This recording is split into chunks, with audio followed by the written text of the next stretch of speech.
Greetings, my dear viewer. You're on the channel The Price of Cheating. The channel is for those who appreciate traditional family values and condemn adultery. So be sure to subscribe to the channel. Let's get started. Michael and Eleanor Ramirez had spent 12 harmonious years as a married couple, though their life together had remained childless. Both had always envisioned a family, but decided to postpone that step until they could build solid careers and comfortably support a household on a single income. Now, in their mid-30s, they were both accomplished attorneys, Michael thriving in litigation, and Eleanor carving a niche in contract law at a prestigious firm in their hometown. Once they felt financially secure, they decided to attend their first national convention of the American Bar Association, an event they had eagerly awaited for years.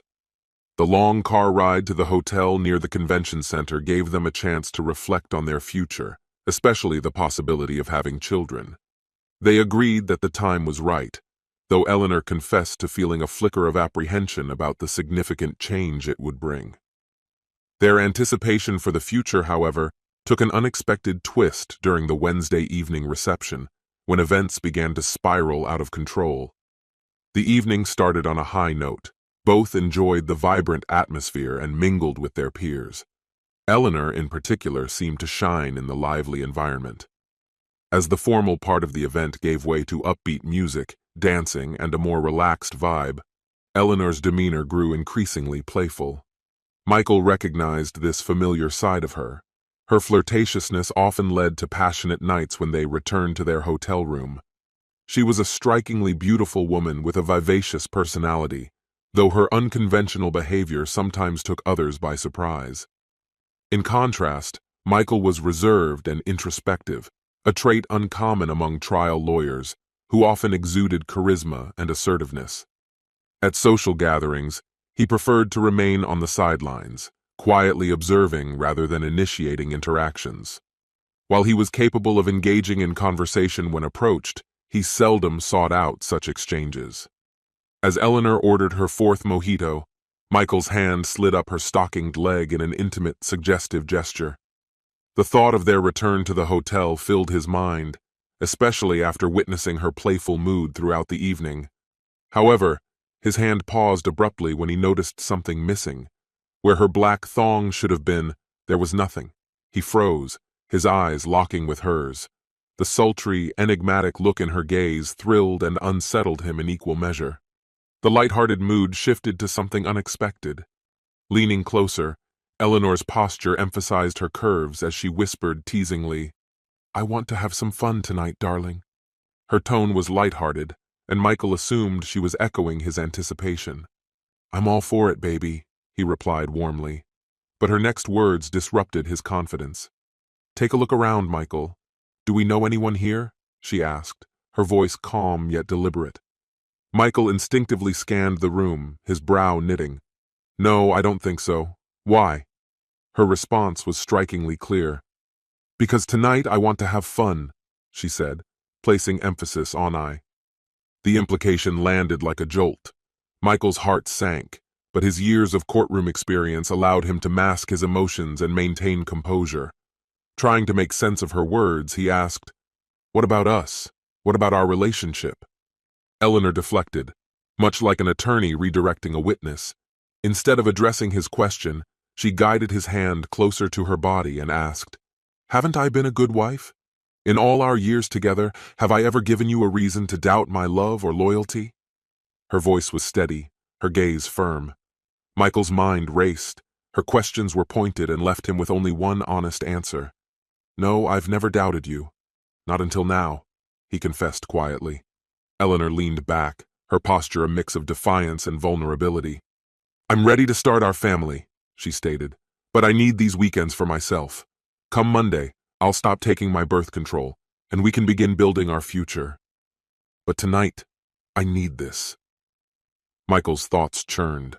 The pounding music and strobing lights of the nightclub seemed distant and irrelevant. Their conversation cut through the surrounding chaos like a sharp blade. "Have you already chosen someone?" he asked, dreading her response. Her quiet but firm yes confirmed his fears. He took a deep breath, his voice controlled despite the turmoil within. "What's the trade-off?" he asked, his words mirroring the language of her profession. Eleanor appeared momentarily startled. "Trade-off?" she repeated, feigning confusion. "Don't pretend you don't understand," he said sharply. "You're a contract lawyer, you know the concept. What are you offering me in return?" Her reply was calm but tinged with emotion. "The cost is your pride. I know this will hurt you, and I'll spend my life making it up to you. This has nothing to do with us or what we have together." Her voice softened. "By Friday night, I'll be back in our room, ready to start the next chapter of our lives." Michael felt as if the ground beneath him had crumbled. The years they had shared, the life they had built, and the future they had envisioned, all seemed to dissolve in the wake of her words. He imagined the milestones they would never reach: birthday celebrations, first days of school, graduations, weddings, and grandchildren. The weight of these lost dreams pressed heavily on him. Somehow, he managed to return to the hotel room. The elevator ride was a haze, and he barely registered the concerned look of another guest who asked if he was okay. His world felt surreal, teetering on the edge of collapse.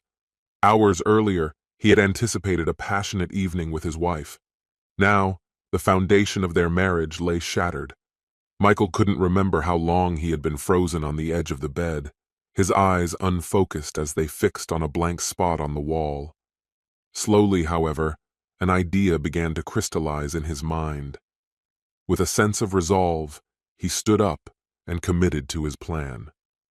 The drive back home would take 3.5 hours, but Michael was acutely aware of the urgency.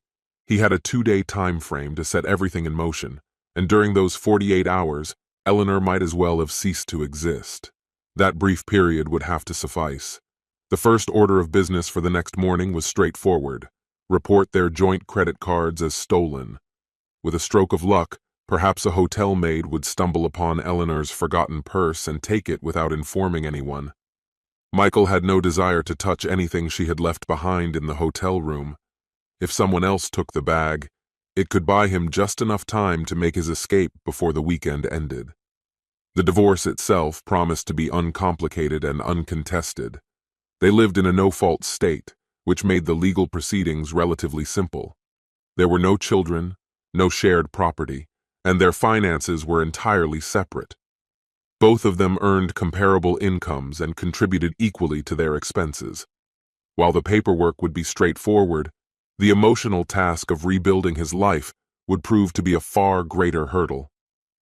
Michael moved quickly, packing his suitcase and preparing to leave the hotel. He hesitated briefly, debating whether to leave Eleanor a note, but decided against it. The door's final click as it shut behind him felt like the definitive end to his old life. On his way to the lobby, he paused and approached the front desk to check out. "My wife will be taking the car. Something urgent has come up and we need to leave immediately. The keys are in the room," he told the clerk, watching as they deactivated the room cards. Stepping outside into the brisk air, he allowed himself a small, wry smile. Eleanor would face more than a few obstacles in the coming days. 7 years later, Michael found himself seated in a hotel restaurant, sipping iced tea as he waited for his meal. He needed to eat quickly. A seminar he had been eagerly anticipating was about to begin. The conference was an excellent opportunity to refine his expertise in family law. An abandoned newspaper on the booth's faded seat caught his attention. The date on the front page gave him pause. It was almost exactly 7 years since his divorce had been finalized. "Time really flies," he muttered, startled to realize he had spoken aloud. He glanced around, mildly embarrassed, but no one seemed to have noticed. It had been years since he had given any serious thought to that courtroom. Though his divorce had been straightforward, Michael now understood how unfair the no-fault divorce system could feel to those wronged. The system existed because some people simply couldn't handle their conflicts maturely. It intervened when reckless, hurtful behavior made resolution impossible. Divorce, as the old adage went, left no true winners. Reflecting on this had fueled Michael's decision to specialize in family law. He had learned that most divorces arose from neglect rather than deep animosity, and he handled a variety of cases. However, He found particular satisfaction in cases of infidelity, especially when the offending party tried to manipulate the outcome. His thoughts were interrupted by a voice he hadn't heard in years. "Hi, Michael. How are you?" Looking up, he was taken aback. Standing before him was Eleanor. It had been a long time since anything had surprised him so thoroughly. "Eleanor, wow, I was just thinking about you. What brings you to a family law conference?" "I'm not here for the conference," she said. "I'm here for something else. Do you mind if I sit?" "Of course not. Sorry, I'm just surprised to see you. Forgive my lack of manners," he replied, gesturing to the seat across from him. Eleanor sat down, her posture firm and her expression resolute. "You never talked to me, Michael. Not once. You ignored every call, every message. You didn't reach out to anyone in my family. Not even my mom, who thought the world of you. You didn't attend a single hearing. You just vanished." "There was nothing left to say," Michael answered, his tone calm but unyielding. "Nothing? After 16 years together, you couldn't even tell me off before you left? That Monday, I came home to divorce papers waiting on the porch. Inside, there was nothing of you. It was like you erased our entire life." Michael's expression hardened. "You destroyed our marriage with one selfish decision. If you're here to rehash that, you can leave now." "Michael, Leave, Eleanor. Now." His voice rose, drawing the attention of other diners. She stood abruptly, her eyes glistening with unshed tears, and walked away. Before Michael could fully absorb what had just happened, his children came rushing toward him, their laughter filling the air as they clambered around him. His wife Celia followed close behind, her smile radiant until she noticed his tense demeanor and the retreating figure of Eleanor. "That was her, wasn't it?" she asked softly. Michael nodded, scooping up one of their daughters. Without hesitation, Celia went after Eleanor. From his seat, Michael watched as the two women spoke in the lobby. After several minutes, they exchanged contact information, and Celia embraced Eleanor before returning to the table. Handing him their youngest, she spoke firmly. "In a few weeks, she's coming to the house. You two are going to talk. Really talk. Just nod if you understand." Her tone left no room for argument. Michael nodded and turned his attention back to his daughters, who were now his entire world. Later that night, as their children slept peacefully in their hotel room, Celia brought up the matter again. "Don't you have anything you want to say to her, Michael?" He exhaled deeply. "For the first couple of years I did, but my pride wouldn't let me. Now, there's nothing left to say. I'm glad I didn't give her a chance back then." Celia stared at him, incredulous. "You can't be serious." "I'm completely serious. If I'd spoken to her back then, she might have said something that changed my mind. If that had happened, I wouldn't have met you, and our 3 girls wouldn't exist. I have no regrets." Celia wrapped her arms around him and kissed him gently. "You always know what to say, but she still needs closure. At least hear her out." Michael nodded reluctantly. "I'll do it. But I already know what she'll say. She's sorry." If I were to ask her for an explanation, she'd likely respond with the same refrain. She doesn't know. That's always her fallback. Regardless, I'll go through with this for your sake. Perhaps it might bring her some semblance of peace. Still, what does closure even mean, truly? Michael, try to show a bit more empathy. Even if you can't articulate what it is, ask yourself, would you have lashed out at her so fiercely just minutes after seeing her for the first time in 7 years, if you genuinely didn't care? Maybe that's the essence of closure. Perhaps you're on the verge of understanding it. Yet even setting aside you and the girls, I realized well before I met you that my life had improved in her absence. The divorce was a harsh wake-up call. It forced me to reconsider everything, my goals, my principles, my sense of self. Yes, it was excruciating, as such things are, but that pain compelled me to confront truths I might have otherwise avoided. While her actions were impulsive and careless, they ultimately became the catalyst for my growth. Michael took a moment to compose himself, his expression thoughtful. They say the greatest triumphs often follow the deepest failures, and I'm living proof of that. Shifting from tort law to family law has made me feel more fulfilled than I ever thought possible. I'm not earning as much or living as extravagantly, but my life feels so much more meaningful now. As for her, perhaps you should direct those questions to her instead. What's the point, Celia? I have no regrets about where I've ended up, not for a single moment. His demeanor softened, the resolute confidence giving way to a more vulnerable sorrow. His voice wavered as he added, "That's not entirely true. There is one thing I do regret. I never said goodbye to her mother. She's an incredible woman. When I lost my parents, she became a surrogate family to me, and I left without a word." Celia hesitated, unsure whether their conversation was healing or harming Michael. She had hoped this would bring clarity for both him and Eleanor, but now she questioned if she had inadvertently stirred wounds best left closed. Before she could respond, fate took the matter out of her hands. The night before Eleanor's arrival, Celia's phone rang just after midnight. Late-night calls always filled her with apprehension. Despite her unease, she instinctively answered. A distraught voice greeted her. "Celia, it's Angela Jones, Eleanor's mother. I need to speak to Michael." The call had roused Michael as well. Handing him the phone, Celia's tone was calm but concerned. "It's for you," she said. Michael accepted the call, confusion etched across his face. "Yes, Angela?" Through halting, anguished sobs, Angela managed to say, "Michael, Eleanor took her own life yesterday afternoon." Her voice broke completely, and Michael's expression crumbled as tears poured down his face. "Oh, Mom, I'm so sorry," he whispered. I don't even know what to say. God, I'm so sorry." Celia wrapped her arms around him as her own tears fell freely. "Michael, this isn't your fault," she murmured. "She had her struggles, and they weren't because of you. You know that, don't you?" Angela's trembling voice interrupted. "She left a letter for you, Michael. I didn't give it to the police, and no one else knows it exists. What do you want me to do with it?" Michael hesitated before replying quietly. "Just hold on to it for now. I need time to think." "Of course," Angela replied. "Michael, I need you here. Can you come?" "I'll come as soon as I can, Mom. We'll all come. I want you to meet my family. I'll call you tomorrow to make arrangements." Angela's voice cracked as she responded, "Thank you.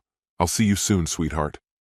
The call ended, and 1 week later, a small private memorial service took place on a crisp autumn day. Michael, his family, and a few close friends gathered to honor Eleanor's memory. Despite her professional accomplishments, Eleanor had led a deeply isolated life. Her ashes were scattered in a park she and Michael had frequented during their courtship. Angela shared that those days had been the happiest of Eleanor's life. While the loss weighed heavily on Angela, the presence of Michael's family, especially the children, offered her some comfort. By the end of the week, the girls affectionately called her Grandma Angie. During the visit, Angela recounted Eleanor's struggles after the divorce. Michael was shocked to learn of the destructive choices Eleanor had made: substance abuse, reckless behavior, and the eventual unraveling of her once promising career. Angela revealed that Eleanor's presence at the hotel had followed a week-long disappearance with strangers she'd met at a club. She returned battered and bruised, a tragic reflection of her final years. The revelations left Michael grappling with guilt and sorrow. One impulsive decision had contributed to a downward spiral from which Eleanor never recovered. It would take time for him to fully process it all. Before leaving town, Michael and Celia spoke with Angela about the future. "Mom," Michael began gently, "we want you to come live with us. You don't have to decide right away, but the offer stands. We'll help with everything." Angela's eyes filled with tears. "That's so generous of you, sweetheart. I'll think about it." Michael took her hands in his. "One more thing, the letter. I think we should burn it without reading it." Angela's expression was startled. "But it's addressed to you."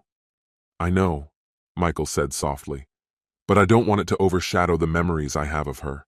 If you want to keep it, that's okay. But if you choose to read it, please, don't ever tell me what it says." Angela nodded, torn between the urge to uncover her daughter's final thoughts and the desire to preserve her own memories of Eleanor. "I'll think about it," she promised. As Michael's family prepared to leave, Celia spoke privately with Angela. Please come live with us. Michael needs you, and so do the girls. You've already become an important part of our family. Angela smiled faintly. I'll consider it. It would be wonderful to be surrounded by family again. After their departure, Angela sat alone in her living room, the fireplace crackling softly before her. She reached into her pocket and retrieved the sealed letter. Her gaze lingered on it, knowing she faced a decision that could shape how she remembered her daughter forever. This concludes the story. If you like it, then put your powerful like and subscribe to the channel.